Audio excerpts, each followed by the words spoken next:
How else is the world of the digital circus connected to our real world? And what crazy hints did we get from the developers about the second series? Glitch has just posted a new post that tells us a lot about something. Remember, in the last video, I asked you to go to the official YouTube channel Glitch to like the post in which they promised to open the door to the room Pomni. So they did it, and we have access to her territory. We can see in it a bunch of curtains that are usually hung on the most appreciative and honorable territory. Pomni's room is just that, because thanks to this girl, Cain can hope for salvation and liberation from imprisonment in his image.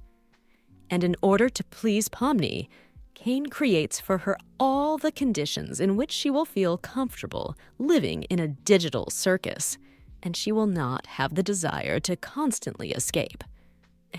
By the way, the place of honor is actually in the honor zone, right at the top of the circus. Here you see the room into which the spiral staircase leads. That's where our girl will live. Yes, it may seem rather uncomfortable for her to have such an excess of attention, but she will quickly get used to it. Let's go back to the Pomni room.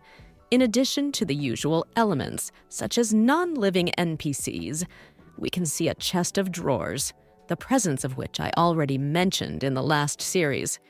It symbolizes that the characters will have the opportunity to change clothes, which means we will see them in other images. And it's insanely cool. And what about the mirror? Do you also see a window there through which you can escape? No one has windows to the room, but Pomni has. But what is it for? Everything is simple here. The girl's tasks will include tracking the time of day, and in this window she will be able to look to determine what is now, day or night. But what if suddenly Cain is not as conscientious as we think? Suddenly, he will keep an eye on the sleeping Pomni. It's really creepy and weird. Have you ever thought that the digital circus is a reflection of our reality? For example, the developers clearly make this clear to us using the example of the characters. Pomni is a naive and kind girl who is drawn to knowledge but is afraid of everything. Pomni is a reflection of something new, like a child in our world. The child also appears in a world that is incomprehensible to himself and cannot understand how he got here or what happened before. Children are also drawn to new knowledge and the unknown, but they are also afraid of something incomprehensible. But Jax in our world is an arrogant person who longs to satisfy only his needs, going over their heads and mocking the rest. Nowadays, this topic has become so popular that it has become uncomfortable. The developers dislike such people the most, which is why they want to get rid of Jax in the second series of the Digital Circus. But then, why did Cofmo disperse and not Jax? It's simple. Cofmo carried a collective image of a kind person who understood all the hopelessness of modernity and just wanted to escape from it and be free. Unfortunately, like with us, no one will make you completely free, and you will turn into a strange person for everyone who only knows the truth. But because of information brainwashing, no one believes him and considers him strange. Have you noticed how many people mask their emotions, feelings, and interests just to fit in with society? There is also such a character in the cartoon. Do you find similarities? Write the name of this character in the cartoon in the comments if you agree. And what happens if Pomni still can't come to terms with her fate and decides to run away? Glitch can't just dispel the most important character of the franchise. Most likely, soon we will see a girl already in our world, completely tired and scared because it's impossible to escape from the digital circus, as Cain claims. From the small details throughout the video, you can understand that Ragatha can also stop pleasing us with her appearance in the new series because she touched Cofmo and seems to have become infected with something, and Kane's attitude towards her leaves much to be desired. But why remove such an expensive and exceptionally positive character from a cartoon? There are two theories, the first of which contradicts Glitch's policies and judgments. They position the characters as a reflection of real people, and the most important and best way is through Ragatha. But because of one aspect, everything collapses. Have you seen the way Ragatha looks at Kane? Yes, unfortunately. Ragatha is in love with Kane, but what's wrong with that, you ask? Kane needs love that will save him from his parents, namely, from his punishment.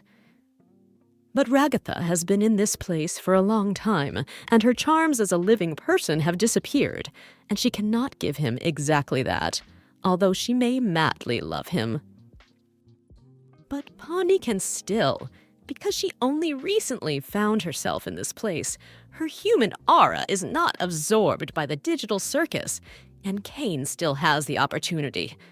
But what if Ragatha doesn't just agree that her lover suddenly switched from one girl to another? Ragatha may start to stir up Pomni for stealing a man from her and try to harm the new girl somehow. But Kane will stand up for Pomni at the very moment when Ragatha attacks her, and as a result, Ragatha will lose the fight. What if we follow the second theory?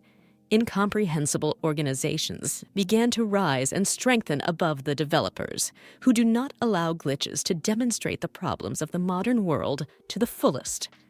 Therefore, Glitch can safely remove Ragatha from our field of view and exclude this character from their cartoon. Why did I think someone was standing over a glitch? And just look at how many views there are in the first series, 270 million views. They were definitely noticed by someone we don't want to know about. In the pilot issue, we again see a lot of hints for the next part. If you are interested in theories and plausible facts about the universe of the Digital Circus, then subscribe to the channel.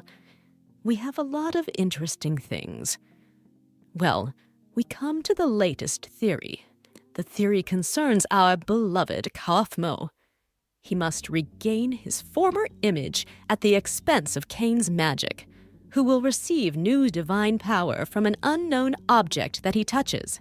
And after a powerful discharge, he will receive incredible power that can resurrect people. Kane will do this because of his good attitude towards Cofmo.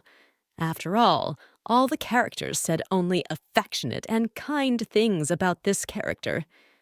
Kane will do this for fear of losing control of the situation, and all his friends will escape from the world and turn into monsters that will chase Kane in order to absorb him and make him like himself. Kane can also do this simply out of kindness and according to his program, which the developers laid down for him. These were all the theories for today. About the ones I wanted to tell you. If you were interested and you learned something new, then like and subscribe to the channel. And do not forget to leave a comment. Well, I say goodbye to you, but only for the next video. Bye to everyone.